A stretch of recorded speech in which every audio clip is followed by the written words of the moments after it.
또 잘 준비해 주셔서 진심으로 감사합니다. 하나님께서 오늘 우리에게 주신 말씀 창세기 4장 18절 말씀입니다. 창세기 4장 18절 말씀 한 구절 같이 보도록 하겠습니다.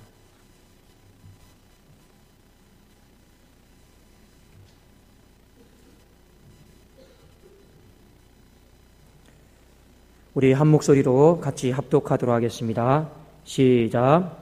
에녹이 이랏을 낳고 이랏은 무야엘을 낳고 무야엘은 무드사엘을 낳고 무드사엘은 라멕을 낳았더라. 아멘. 우리가 지난 시간에는 가인이 낳은 첫 번째 아들 에녹에 대해서 한번 살펴보았습니다. 오늘은 그 에녹이 낳은 첫 번째 아들이 누구냐면 이라시다라고 하는 사람이 있습니다.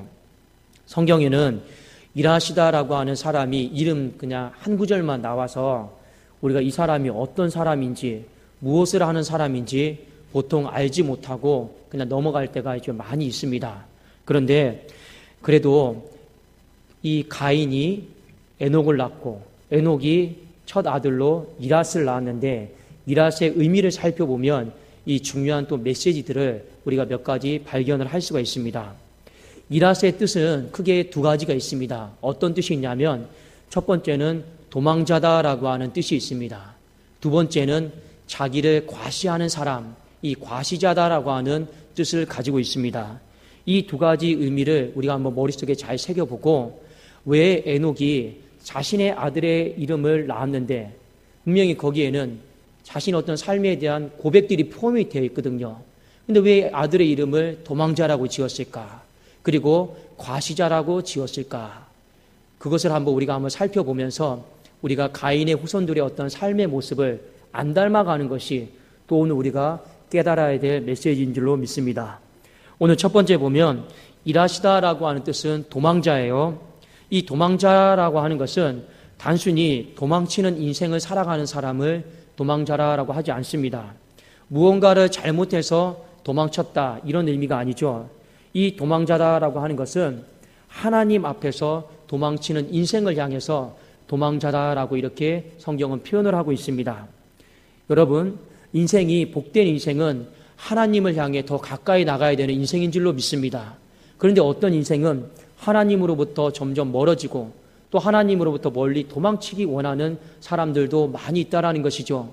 에녹이 이랏을 낳았는데 그 안에는 어떤 신념이 포함이 되어 있습니까?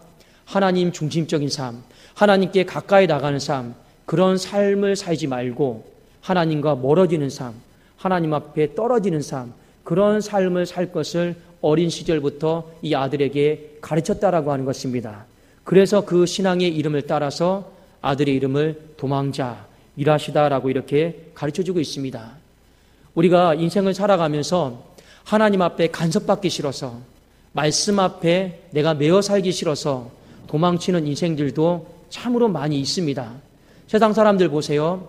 당장 우리 교회 와서 함께 예배 드립시다 하면 특히 남자분들이 좀 어려워하는 이유가 뭐냐면 교회 가면 술 끊어야 되죠. 담배 끊어야 되죠. 아이고 괜찮습니다. 괜찮습니다. 말씀을 드려도 아이고 그래도 술 끊지 못하고 담배 끊지 못하는데 어떻게 내가 교회를 갈 수 있겠습니까 하고 평생을 안아버리는 사람들도 너무나도 많다라고 하는 것입니다. 그런데 우리가 작은 예이지만 이렇게 사람의 마음속에는 뭔가 주일날 예배 드려야 된다. 내가 하고 싶은 거 못한다.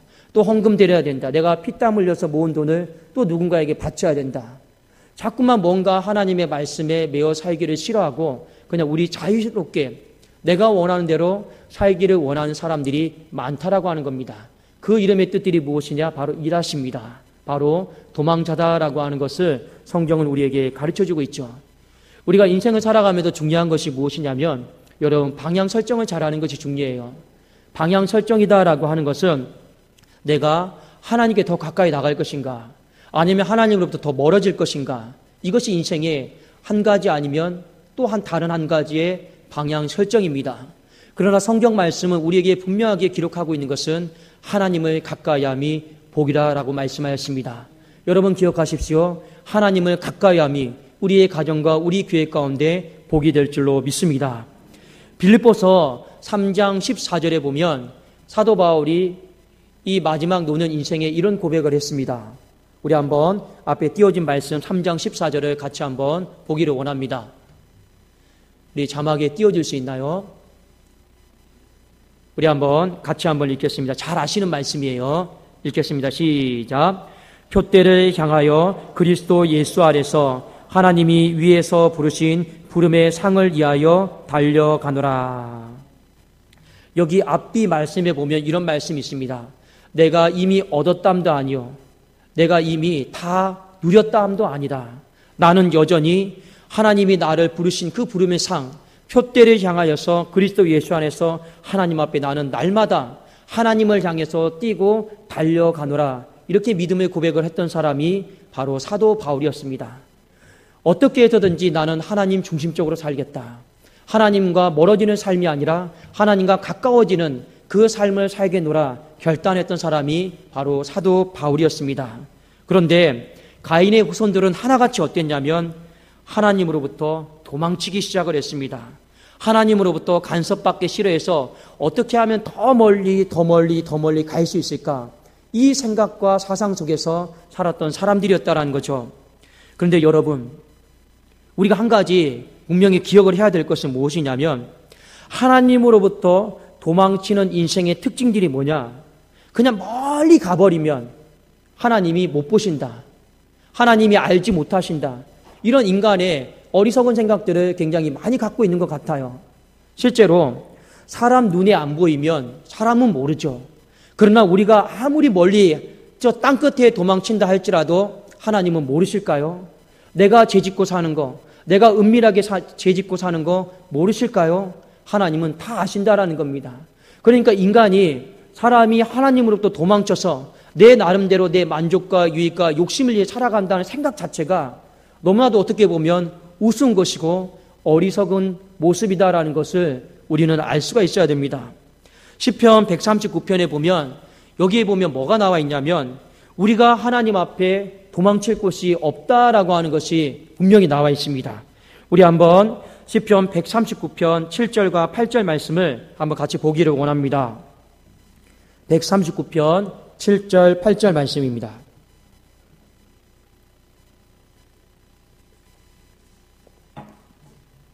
자, 같이 한번 우리 읽어보겠습니다. 시작. 내가 주의 영을 떠나 어디로 가며 주의 앞에서 어디로 피하리이까? 내가 하늘에 올라갈지라도 거기 계시며 수월에 내 자리를 펼지라도 거기 계시니이다. 하나님은 내가 어느 곳에 간다 할지라도, 어느 곳에 내가 있다 할지라도 거기에서 다 불꽃 같은 눈으로 보고 계신다라는 것입니다. 그러니까 하나님 앞에 인생이 도망칠 곳이 있습니까? 없습니까? 없다라고 하는 것을 성경이 우리에게 가르쳐주고 있는 것이죠. 그런데 우리가 머리로 이거는 알고는 있어요. 근데 실제 삶 속에서는요, 우리가 죄를 지을 때 보면 하나님은 안 보시겠지, 이런 마음으로부터 시작을 해서 우리는 그냥 도망자의 인생을 살고 있는 사람들이 의외로 많다라는 겁니다. 대표적인 한 사람이 누구냐면 요나입니다. 요나가 보면 니느웨 성에 가서 하나님이 복음을 전하라고 했죠. 근데 니느웨가 어디입니까? 아수르의 수도예요. 자신의 민족을 괴롭혔던 곳이란 말입니다. 그러니까 요나가 가기가 싫어요. 왜 가기가 싫냐면 가서 복음을 전하면 그 사람들이 회개하고 하나님 앞에 용서를 받을 것을 알았기 때문에 그렇습니다. 그러니까 요나가 니느웨로 가야 되는데 어디로 도망칩니까? 저 바닷가로 가다가 다시스로 가는 배를 탑니다. 다시스와 니느웨는 정반대예요. 그러니까 이게 어떤 의미입니까? 나는 하나님 말씀으로부터 벗어나겠다라는 겁니다. 안 듣겠다라는 거고 도망치겠다라고 하는 것이 바로 요나의 고백이었습니다. 배를 탔죠. 배를 탔는데 우리가 알고 있듯이 어디에서 잠을 잡니까? 배 저 맨 밑에까지 들어가서 잠을 자요. 왜 잠을 자냐? 배 밑에까지 들어가냐? 자기가 숨을 수 있는 곳은 다 찾아 들어가는 거예요. 배 밑바닥까지 들어가면 나를 못 찾겠지. 거기 들어가도 편히 잡니다. 왜 잠을 잘까요? 그래도 잠을 자는 그 순간만큼은 간섭하지 않겠지. 그냥 이 마음을 가지고 인간이 할 수 있는 한 그냥 도망치는 인생을 살았던 것이 바로 요나였습니다. 어떻게 보면 우리의 강팍한 모습, 하나님의 말씀을 듣기 싫어하는 모습, 우리의 모습인지도 모르겠습니다. 그러나 하나님은 어떻게 하셨습니까? 그 배 밑바닥에서 자고 있는 요나를 찾으셨다라는 것이죠. 우리가 무엇을 깨달아야 되냐면 하나님 앞에서 도망칠 수 있는 인생은 이 세상에 아무도 없다라는 것입니다. 사랑하는 여러분, 하나님의 말씀이 있는 예배의 자리에 더 가까이 나올 수 있기를 원합니다. 어떻게 하면 내가 멀어질 수 있을까? 좀 이런 말씀은 좀 드리기는 뭐하지만 그래도 오시면 앞자리부터 앉으세요. 어떻게 하면 강대상으로부터 멀어질 수 있을까? 뒷자리로 가든지 아니면 더 2층으로 갈 수 있을까? 물론 2층에서 드린다고 해서 뒷자리에 드린다고 해서 앞자리에 드린다고 해서 그것이 잘하고 못하고 그런 것은 아닙니다. 제가 거리상으로 말씀을 드리는 거 이해를 돕기 위해서 어떻게 하면 말씀의 중심에 들어올 수 있을까? 예배에 내가 자리에 더 깊이 들어갈 수 있을까? 어떻게 하면 내가 기도의 자리에 더 들어갈 수 있을까? 어떻게 하면 내가 기도의 시간을 더 늘릴 수 있을까? 어떻게 하면 내가 교회를 섬기는 그 자리 가운데 더 가까이 나갈 수 있을까? 항상 우리의 마음은요, 가까이 나가겠습니다. 더 가까이 나가겠습니다. 하나님께로 더 가까이, 교회로 더 가까이 나가겠습니다. 이 마음으로 우리가 결단할 수 있기를 주의 이름으로 축원합니다. 이것이 일하시 되지 않고 가인의 후손으로 살아가지 않는 삶의 첫 번째 모습이다라는 것이죠. 두 번째는 일하시다라고 하는 뜻이 무엇이냐면 과시하는 사람입니다. 자랑하는 사람. 지나치게 자기를 자랑하고 과시하는 사람을 바로 일하시다라고 하는 뜻을 갖고 있습니다. 여러분, 사람에게는요, 자기를 뽐내고 싶고 자기를 드러내고 싶은 이런 과시욕들이 다 있어요. 없는 사람들이 없죠. 심리적으로 살펴보면 이 과시를 잘하고 자기 자랑을 잘하는 사람의 한 가지 특징이 뭐냐면 자기의 마음속에, 본인의 마음속에 너무나도 공허한 마음이 많으니까 자꾸만 자기를 더 과하게 자랑하고 알아주기를 원하면서 스스로의 이 공허한 마음을 달래기 위해서 이 심리학적으로 보면 이 과시하는 거, 자기 자랑을 한다라고 이렇게 보고 있습니다. 여러분, 맞아요. 그런데 이 공허함이 어디에서 생기냐라는 거예요. 이 공허함이 어디에서 생기냐면 성경에 보면 하나님을 떠난 인생에게는 그 마음에 반드시 빈자리가 더 크게 찾아옵니다. 하나님을 떠난 인생에게는 그 공허함이 더 크게 찾아온다라는 것이죠. 이랏도 마찬가지였고 가인의 후손들도 다 마찬가지였습니다. 그냥 하나님으로부터 멀리 떨어지니까 도망치니까 그 마음속에 자꾸만 뭐가 찾아오느냐? 공허함이 찾아오는 거죠. 공허함이 찾아오는데 이 공허함을 어떻게 달래느냐? 자꾸만 자기 자랑을 늘어놓습니다. 자기 과시를 합니다. 사람들에게 나를 봐라. 자기를 뽐내면서 자기 마음속에 스스로 위안을 찾으면서 하나님으로만 채울 수 있는 그 공허한 마음을 인간의 힘과 노력과 자랑과 과시와 뽐냄으로 채우는 삶을 살아가고 있는 것이 바로 가인의 후손들이었고 일하셨다라고 하는 것을 성경은 우리에게 가르쳐주고 있습니다. 한번 우리가 친지들을 만나든지 사람들을 만나든지 내가 누구 자랑을 많이 하는가를 한번 잘 보십시오. 내가 그냥 자녀 자랑하고 재산 자랑하고 땅 자랑하고 내가 가진 어떤 소유 자랑하고 이런 것들이 아니고 우리 사랑하는 성도님들이 하나님을 자랑하고 교회를 자랑할 수 있기를 주의 이름으로 축원합니다. 우리 그 마음으로 살아가는 것이 가인의 후손으로 살아가는 것이 아니고 하나님의 믿음의 백성으로 살아가는 모습이기 때문에 그렇습니다. 성경에 다니엘서 4장에 보면 느부갓네살 왕이 나옵니다. 느부갓네살 왕이 이방 나라의 왕인데 하나님이 없어요. 그러니까 많은 업적들을 이룬 만큼 어떤 마음이 그 밤에 찾아왔냐면 공허한 마음이 찾아왔어요. 공허한 마음이 그 밤에 막 찾아왔어요. 그러면서 자기가 거닐다가 이 공허한 마음을 어떻게 채우냐? 마치 자기가 신이 된 것처럼 하나님이 된 것처럼 내가 이렇게 바벨론 제국을 이루었지. 내가 내 힘과 능력으로 이렇게 멋진 나라 이루었지. 스스로 신이 된 것처럼 위안을 삼으면서 자신의 공허한 마음을 채우는 장면이 다니엘서 4장에 보면 나와 있습니다. 여러분, 이것들을 보면서 뭘 느낍니까? 이 땅에서 우리가 이룬 것이 많으면 많을수록 그것이 나쁜 것은 아니지만 우리의 마음속에 그 공허함을 세상의 이름과 세상의 업적과 재물과 자랑과 자식으로 채워서는 안 된다라는 것입니다. 뭘로 채워야 된다고요? 우리의 이 공허한 마음을 오직 하나님으로만 채울 수 있기를 주의 이름으로 축원합니다. 역사적으로 보면 이런 일들이 비일비재합니다. 여러분 히틀러 아시죠? 히틀러가 1900년도에 권력을 딱 잡고 이 독일을 다 정권을 인수를 딱 했습니다. 그런데 독일의 총통이 된 히틀러가 이 독일의 개신교 목사들을 불러놓고 뭐라고 얘기를 하냐면 이렇게 얘기를 했습니다. 실제 역사에 보면 하나님은 하늘이나 잘 다스리라고 하시오. 나 히틀러는 이 땅을 책임지겠소. 이게 히틀러가 했던 말이에요. 목사들 불러놓고.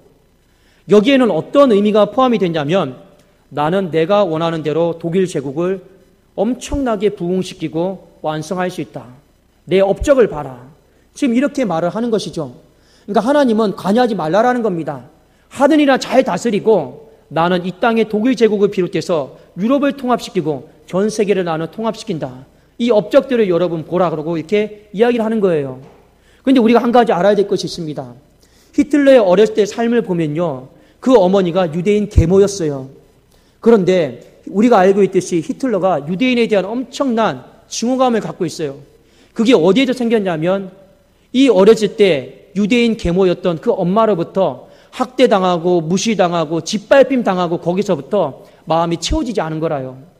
그러니까 어렸을 때부터 사랑받고 자라야 되고 어렸을 때부터 충만한 부모의 사랑을 받고 자라야 되는데 그게 없어요. 그리고 오히려 그 마음속에 공허한 마음이 생긴 거죠. 자라오면서 분노만 생기는 거죠. 채워지지 않는 마음을 여러분 어떻게 합니까? 나중에 하나님 없이 내가 이룬 업적과 내가 이룬 땅덩어리와 내가 이룬 나라 권력을 가지고 그 공허함을 잔인하게 이렇게 채워가는 사람이 바로 히틀러였습니다. 인생이 하나님을 이렇게 떠나게 되잖아요. 뭐가 찾아옵니까? 공허함이 찾아와요. 그래서 신학자였던 또 우리 파스칼이라고 하는 이 사람이 있는 철학자가 있는데 파스칼이 이런 말을 했습니다. 사람의 마음에는 하나님만이 채울 수 있는 자리가 있다. 근데 그것이 안 채워지면요. 자꾸만 인생이 이 세상에 썩어질 것으로 무너질 것으로 그것을 채우다가 목말라서 허우적거리다가 죽는 사람들이 너무나도 많다라고 하는 것입니다. 여러분 꼭 말씀을 기억을 하십시오. 우리의 이 마음은 하나님만 온전하게 채울 수 있는 마음인 줄로 믿습니다.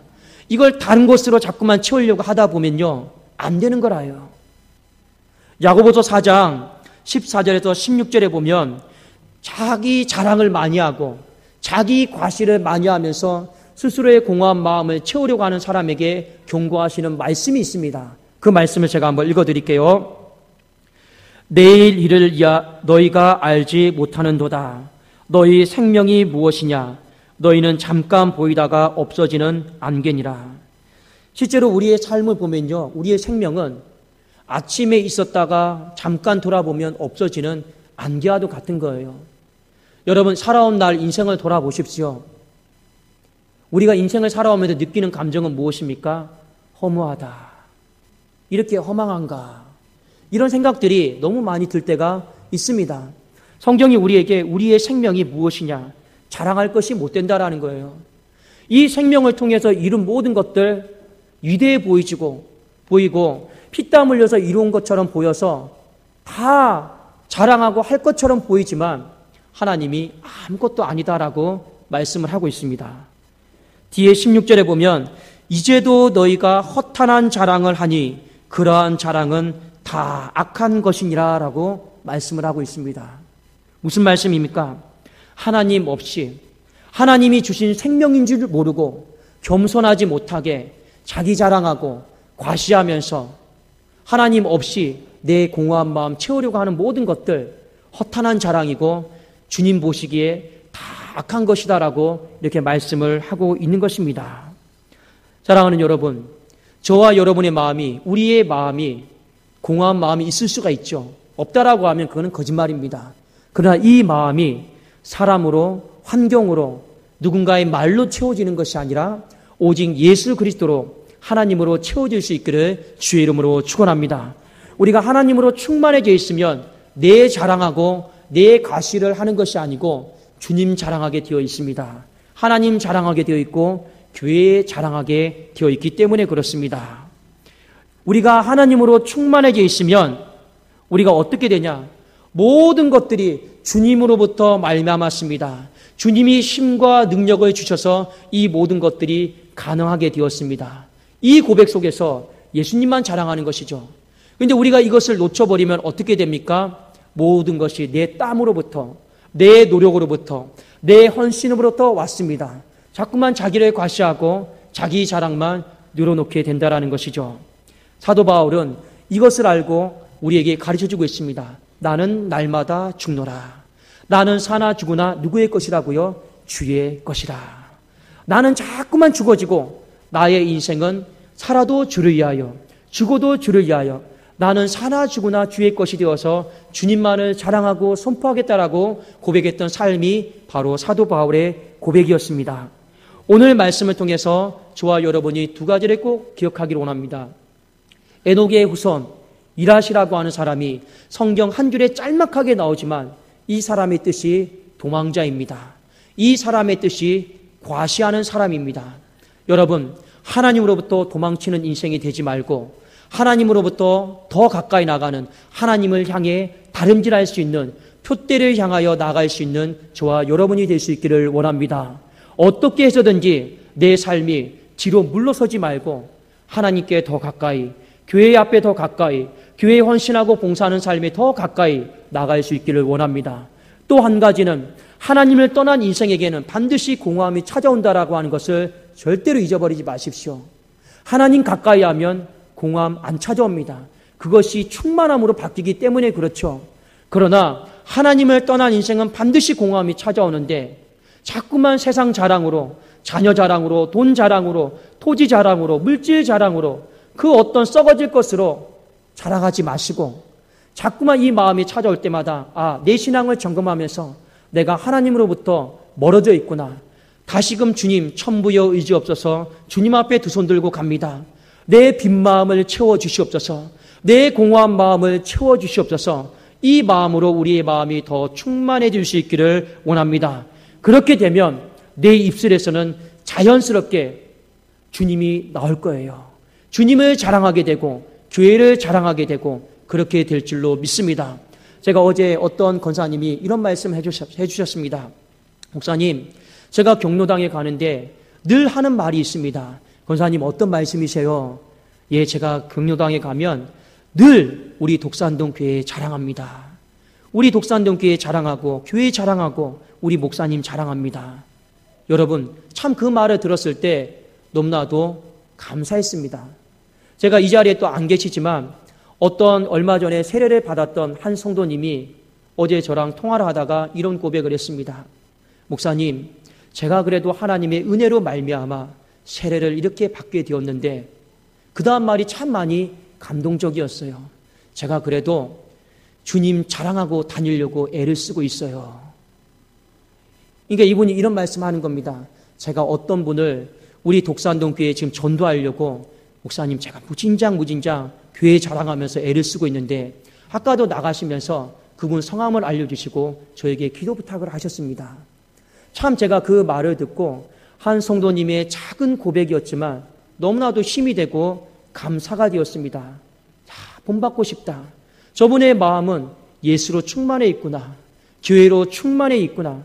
그래서 어디를 가든지 전도하려고 하고 예수님 자랑하려고 하고 교회 자랑하려고 하고 참 나도 그 모습 본받고 싶다. 이런 생각이 오늘 문득 들게 되었습니다. 사랑하는 여러분, 오늘 말씀 우리 꼭 기억을 하면서 하나님 더 가까이 나가겠습니다. 하나님 더 내가 주님만을 자랑하는 삶이 되겠습니다. 이 고백 속에서 가인의 후손길에 서지 마시고 믿음의 사람, 우리 셋의 후손길에 설 수 있는 저와 여러분 가정과 교회가 될 수 있기를 예수님의 이름으로 축원합니다. 기도하겠습니다.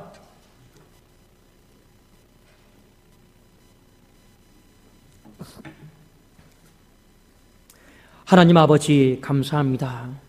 우리가 주의 영을 떠나 어디로 숨어버리겠습니까? 어디를 간들 하나님의 그 불꽃 같은 눈을 우리가 피할 수 있겠습니까? 하나님이여, 주의 보좌 앞에 날마다 더 가까이 나가는 삶이 되어지게 하여 주시옵소서.